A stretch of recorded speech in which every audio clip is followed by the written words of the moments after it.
Salve galera do Exanc, para quem não me conhece, eu sou Roger Segon, sou músico, sou produtor, sou dono do Nós Outros Estúdio, trabalho com música profissionalmente desde os 15 anos de idade, tocando, ultimamente nos últimos 10 anos produzindo e atuando aí em bares, casas de shows, tanto como produtor quanto músico.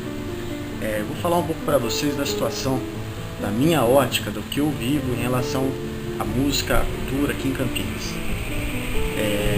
Vamos colocar em duas situações.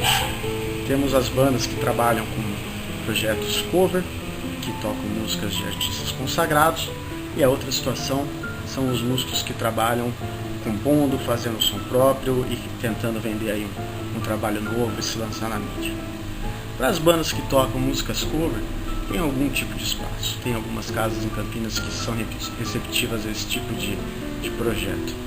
Essas casas, elas trabalham às vezes de algumas maneiras que não acho que é correto. Elas obrigam as bandas a vender um certo número de convites para poderem tocar. Enfim, é uma situação que para a banda, para se manter de uma maneira profissional, fica um tanto quanto complicado. Isso daí vem exatamente da necessidade das casas de manter um lucro e de querer lucrar cada vez mais e mais, infelizmente fazendo com que o músico trabalhe para casa como promotor. Uma segunda situação é exatamente a situação que eu acho que é a ideal, que deve ser trabalhada, que é a situação do músico da banda que tem as próprias composições, que tem o trabalho autoral e tenta sair por aí fazendo shows, gravando discos e tentando mostrar para o grande público o trabalho que eles fazem. Esses caras, eles estão desculpa o linguajar, mas ferrados, porque realmente o cenário ele não vai a favor disso. As casas normalmente não abrem para esse tipo de projetos, são poucos os projetos que existem em Campinas que estimulem o cara a ter uma banda de som autoral e fazer com que o trabalho dele tenha exposição e que o público tenha acesso a esse trabalho.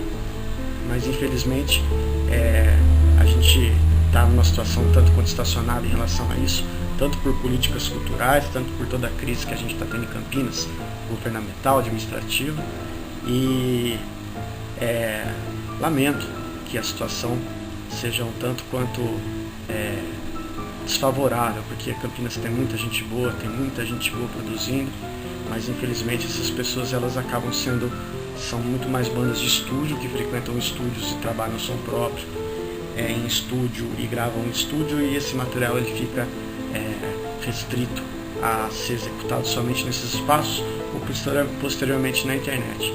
Mas assim, casas mesmo, falando em Campinas, que estimulam as bandas a ir lá com o próprio som e mostrar esse som e apoiar essa banda, em Campinas não existe.